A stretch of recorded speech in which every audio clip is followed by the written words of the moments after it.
Hello दोस्तों, कैसे हो आप सब लोग। आशा करता हूँ आप सब लोग अच्छे ही होंगे। हाजिर हूँ मैं और स्वागत करता हूँ आपका आप ही के अपने चैनल एग्जाम सक्सेस मंत्रा पे। दोस्तों, जैसे कि आपको पता है आजकल हमारे चैनल एग्जाम सक्सेस मंत्रा पे क्या चल रही है, आपकी जो आपकी क्या है एलटी की सीरीज है ना। तो एलटी की सीरीज के अंतर्गत जो हमारा पार्ट 1 को हम देख रहे हैं, जिसमें हम अलग अलग फिलोसफी को देख चुके हैं जो हमारे सिलेबस में है। और आज जो हमारे सिलेबस के अंतर्गत आखिरी फिलोसफी है, क्या है, रियलिज्म या यथार्थवाद है। आज हम उसका अध्ययन कर रहे हैं। तो चलिए दोस्तों, देखते हैं कि यथार्थवाद क्या होता है। देखिए, सबसे पहले हम समझने की कोशिश करते हैं कि यथार्थवाद क्या होता है, किसे यथार्थवाद कहा जाता है।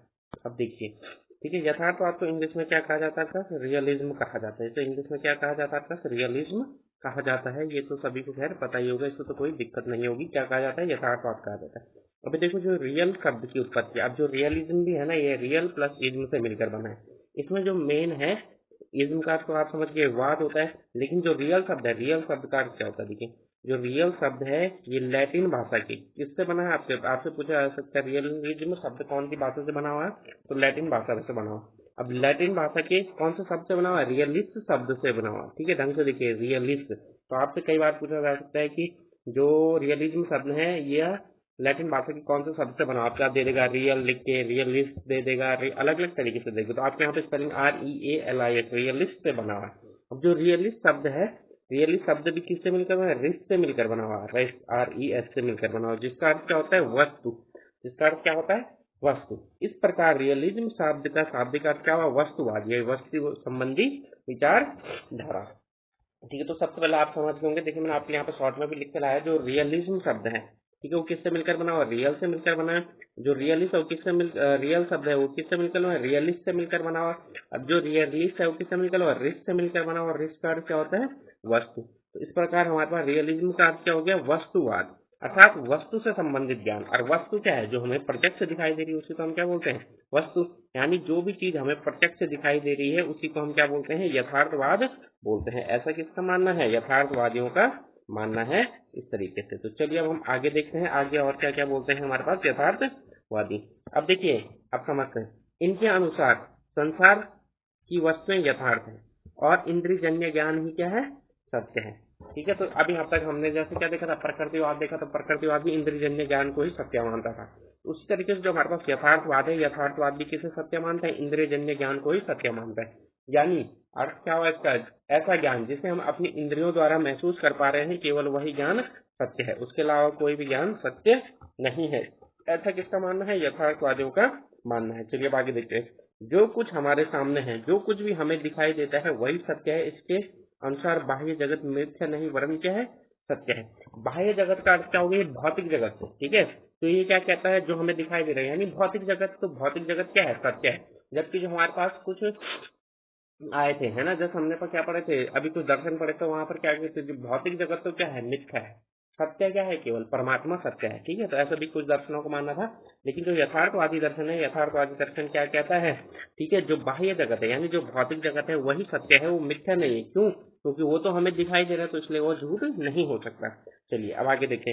भारतीय दर्शन में भी यथार्थवादी विचारधारा स्पष्ट रूप से दिखाई देती है। वेदों में प्रकृति के तत्वों का वर्णन, है ना। अब जैसे वेदों में क्या है, 5 तत्वों का वर्णन किया गया है, हमारी पृथ्वी, हमारा शरीर, अग्नि, ठीक है, जल, वायु, ठीक है, भूमि, इन सब तत्वों से मिलकर बना है। तो इसलिए क्या है, ये क्या कहना चाह रहा है कि जो भारतीय दर्शन है, तो भारतीय दर्शन भी एक तरीके से क्या है, यथार्थवादी। लेकिन अगर मैं आपको बताऊं तो भारतीय दर्शन को आप पूर्ण यथार्थवादी भी नहीं कह सकते, क्योंकि यहाँ पर क्या बताया गया है कि जो हमारा शरीर तो पंच तत्वों से मिलकर बना है, लेकिन वहां वेदों में कहीं न कहीं क्या माना गया है कि जो भगवान है वो भगवान हमारे चेतन मन को संचालित कर रहा है। यानी वहां पर कहीं ना कहीं भगवान का महत्व को भी माना गया है। जबकि जो यथार्थवादी होते हैं वो क्या करते हैं, भगवान के महत्व को पूर्णतः नकार देते हैं।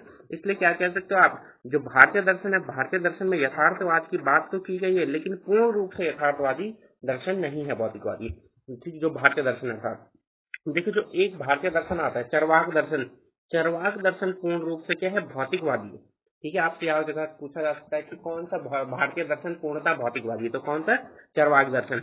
इसमें आत्मा परमात्मा का खंडन किया गया और इस बात पर बल दिया गया कि संसार ही सत्य है, क्योंकि यह प्रत्यक्ष है। चरवाक दर्शन आपने सुना होगा, है ना। चरवाक क्या कहते हैं, भाई इस जगत में जो कुछ आप भोग सकते हो वही सत्य है, उसके अलावा क्या है, कुछ भी सत्य नहीं है। इनके क्या कहते हैं, आप कर्ज लेकर भी दूध पियो, आप कर्ज लेकर भी क्या करो, आप कर्ज लेकर भी घी पियो, ऐसे किसका कहना है, चरवाक दर्शन का। यानी ये क्या कहते हैं, आप इंद्रिय जनित जितने भी सुख हैं उन्हें भोग लीजिए, क्योंकि वही सत्य है, उसके अलावा कोई भी सत्य नहीं है। तो इसीलिए जो भारत में कौन सा दर्शन है, चरवाक का दर्शन है, वही पूर्णतः क्या है, वही दर्शन पूर्णतः क्या है, यथार्थवादी है। लेकिन जो प्राचीन भारतीय दर्शन है उसमें कुछ यथार्थवाद का अंश तो देखने को मिलता है, लेकिन वह क्या है, आपके पास पूर्णतः यथार्थवादी नहीं है। तो ये भी आपको क्या रखना है, ध्यान रखना है।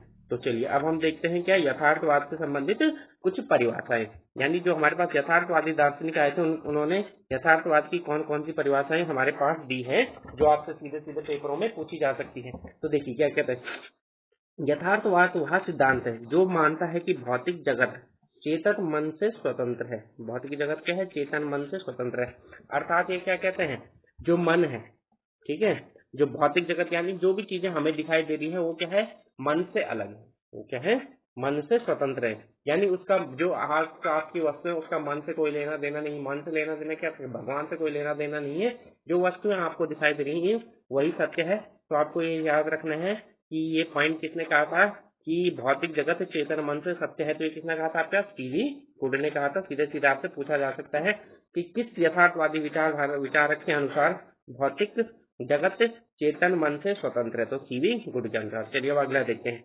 यथार्थवाद यह मानता है कि जो कुछ हम प्रत्यक्ष अनुभव करते हैं उसके पीछे वस्तुओं का एक यथार्थ जगत है। अब ये किसने दी था, J.S. रॉस ने दी थी। यानी ये क्या कहते हैं, जो कुछ भी हम देख रहे हैं, जो कुछ भी हम महसूस कर रहे हैं, वो सारी की सारी किससे मिलकर बनी है, वस्तुओं से मिलकर बनी है। यहाँ पर क्या, उसके पीछे वस्तुओं का यथार्थ है। वस्तुओं का यथार्थ होने का अर्थ क्या हुआ कि जितनी भी चीजें हैं जिनको हम देख रहे हैं, महसूस कर रहे हैं, छू रहे हैं, वो सारी की सारी चीजें कहीं ना कहीं क्या है, वस्तुओं से मिलकर बनी है। अगर वस्तुएं ना होती तो वस्तुएं ना, मतलब अगर वस्तुएं ना होती यानी पदार्थ ना होता तो जो अलग अलग वस्तुएं हमारे चारों ओर विद्यमान है वो भी ना बन पाती। क्योंकि पदार्थ है, वे वस्तुएं पदार्थ से बनी है, तो इसीलिए उस पदार्थ को हम छू पा रहे हैं, देख पा रहे हैं, महसूस कर पा रहे हैं। तो इसलिए यह क्या कहता है, यथार्थवाद वह है जो प्रत्यक्ष अनुभव करते हैं, और जो कुछ हम अपने पास अनुभव कर रहे हैं वो सारे के सारे किससे मिलकर बने हैं, पदार्थ से मिलकर बने हैं। ऐसा किसने कहा था, आपका J.S. रॉस ने कहा था। चलिए अब आगे चलते हैं। यथार्थवाद की मुख्य विचारधारा यह है कि सब भौतिक वस्तुएं या बाह्य जगत पदार्थ वास्तविक है। उनका अस्तित्व देखने वाले व्यक्ति ना हो तो भी उनका अस्तित्व होगा और वे वास्तविक होंगे। किसने कहा था, ब्राउन ने कहा था। देखिए अगर मैं आपको सीधी आसान भाषा में समझाऊं तो ये क्या कह रहे हैं कि जो भी वस्तु है वही सत्य है। अब वस्तुएं अगर हम मनुष्य ना भी होते, हम मनुष्य ना भी होते तो तब भी ये वस्तुएं होती, तब भी ये वस्तुएं होती। मनुष्य के होने या ना होने से वस्तुओं पर कोई प्रभाव नहीं पड़ता, अर्थात उन वस्तुओं को कोई देखने वाला है या नहीं इससे वस्तु पर कोई प्रभाव नहीं पड़ता। वस्तुएं तो है ही है। जैसे अगर आपको एग्जांपल दूं तो जैसे क्या आपको, मनुष्य केवल कहाँ रहता है, पृथ्वी ग्रह पर तो रहता है, लेकिन जो बाकी ग्रह है, बाकी ग्रह पर क्या है, मनुष्य नहीं है, तो क्या वहाँ वस्तुएं नहीं है, वहां भी वस्तुएं हैं, वहां भी पत्थर है, धूल है, मिट्टी है, बाकी चीजें हैं ना, तो वहां भी क्या है, चीजें हैं।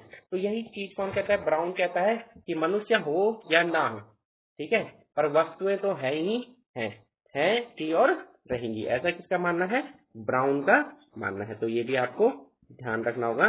कैसा किसने कहा था, ब्राउन ने कहा था, ठीक है। इसकी क्या, वस्तुएं सत्य है, उन्हें देखने वाले व्यक्ति हो या ना हो, वस्तुएं हमेशा ही रहेंगी। तो चलिए अब हम देखते हैं जो हमारा अगला टॉपिक है। तो ये तो हमारे पास यथार्थवाद की परिभाषा हमने समझ ली, यथार्थवाद परिभाषा हमने समझ ली, यथार्थवाद होता क्या है, किस किस शब्द से मिलकर यथार्थवाद बना है, और उसके अलावा हमने क्या देख ली, कुछ प्रमुख विचारक देख लिए जिन्होंने यथार्थवाद के संबंध में अपनी परिभाषा दी थी। अब हम देखते हैं यथार्थवाद के प्रमुख सिद्धांत, क्योंकि जब हम यथार्थवाद के सिद्धांतों को समझ पाएंगे तो उन्हीं सिद्धांतों के अनुरूप ही क्या बनेगी, आपकी शिक्षा व्यवस्था बनेगी, पाठ्यक्रम बनेगा, शिक्षक भी उन्हीं सिद्धांतों के अनुसार आपके यथार्थवाद के रखे जाएंगे। तो चलिए देखते हैं।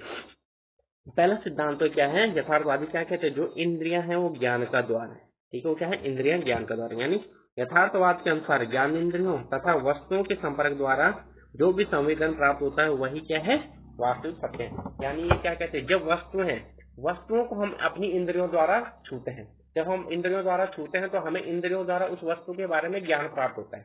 तो जो ज्ञान प्राप्त होता है वही ज्ञान क्या है, वास्तविक ज्ञान है। जैसे आप, मैं बताऊं, आपने बर्फ को छुआ तो आपको क्या लगता है, ठंडा लगता है, तो आपको पता लग गया भाई आपको क्या ज्ञान प्राप्त हुई, जो बर्फ है वो क्या होती है, ठंडी होती है ना। आपने कांटा पकड़ा, कांटा गुलाब का कांटा या कोई कांटा पकड़ा तो कांटा आपके हाथ में क्या हो गया, चुभ गया, आपको क्या हुआ, दर्द हुआ, तो आपको क्या पता लग गया कि जो नुकीली चीजें हैं या कांटे हैं, जब आप उसको छुओगे तो चुभ जाएंगे, तो आपको क्या होगा, दर्द होगा। तो यही चीज कौन कहते हैं, यथार्थवादी कहते हैं कि जो इंद्रियां हैं ज्ञान का द्वार है। क्योंकि ये क्या कहते हैं, जो भी हमारे भौतिक जगत में वस्तुएं हैं, उन वस्तुओं को हम अपनी इंद्रियों द्वारा महसूस करते हैं, और हमारी और इंद्रियों के बीच क्या होता है, जब संपर्क होता है तो उस समय कुछ संवेदन प्राप्त यानी कुछ ज्ञान प्राप्त होता है। उस ज्ञान के आधार पर ही हम क्या करते हैं, सत्य का निर्माण करते हैं। अब अगला आता है प्रत्यक्ष जगत क्या है, सत्य है। यथार्थवादी पदार्थ को सत्य एवं वास्तविक मानते हैं, उनके अनुसार केवल प्रत्यक्ष जगत ही सत्य है।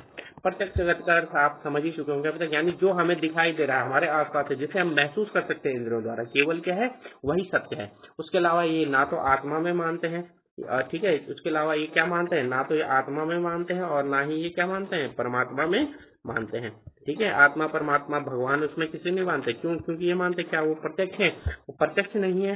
तो इनके अनुसार जब वो प्रत्यक्ष नहीं है तो वो क्या है, सत्य नहीं है। ऐसा किसका मानना है आपका, ऐसा आपका यथार्थवादियों का मानना है। ठीक है, अब देखिए जो तीसरी चीज कहते हैं यथार्थवादी, तीसरी चीज क्या कहते हैं आपके यथार्थवादी, प्रयोग पर बल। प्रयोग पर बल, ये क्या कहते हैं, इस विचारधारा के अनुसार किसी अनुभव को उस समय तक स्वीकार नहीं किया जा सकता जब तक कि उसकी प्रायोगिक सत्यापन ना हो। ठीक है, ये क्या कह रहा है, आपकी कोई भी चीज, आपको किसी ने कुछ भी कह दिया तो आप उसे तब तक सत्य ना मानो जब तक आप उसे स्वयं कर ना देखो। अब यहाँ पर प्रयोग करने का मतलब ये नहीं कि आप लैब में गए और करने लग गए। ठीक है, जैसे कि आपको किसी व्यक्ति ने कहा कि भाई आप क्या करोगे, अगर आप दीवार पर अपना सर मारोगे तो आपको क्या आएगा, ठीक है, चोट लगेगी, है ना। तो इनका कहना का अर्थ है आप तब, क्योंकि आप पहली बार, क्योंकि अब आप ये तो बहुत बचपन से देख चुके हैं ना कि चोट जब सर दीवार पे लगता था क्या होता, चोट लगती, जब आप छोटे बच्चे थे तो आपके ये क्या हो गया, इंद्रियों द्वारा आपको ज्ञान प्राप्त हो गया। लेकिन जब कोई छोटा बच्चा होता है तो आपने देखा होगा वो क्या होता है, कभी दीवार पे टकराता है, कभी कुछ होता है, लेकिन जब वो दीवार पे टकराता है तो उसको दर्द होता है, तो अगली बार उसे पता होता है कि भाई टकराना नहीं है ना। तो उसके क्या हो जाता है, इंद्रियों द्वारा वो ज्ञान उसके मन मस्तिष्क और शरीर में बढ़ जाता है। तो वही चीज कौन कहते हैं आपके यथार्थवादी कहते हैं कि जब तक आप प्रयोग द्वारा किसी चीज का सत्यापन न कर लो तब तक आप उस चीज को सत्य ना मानो। यानी जब तक आप स्वयं से महसूस ना कर लो किसी चीज को तब तक आप किसी भी बात को सत्य ना मानो। ठीक है, तो चलिए अब आप चलते हैं हम आगे तरफ। अगली बात क्या कहते हैं हमारे पास, ये अगली बात कहते हैं भौतिक जगत एक मनुष्य भौतिक जगत का एक अंग मात्र है।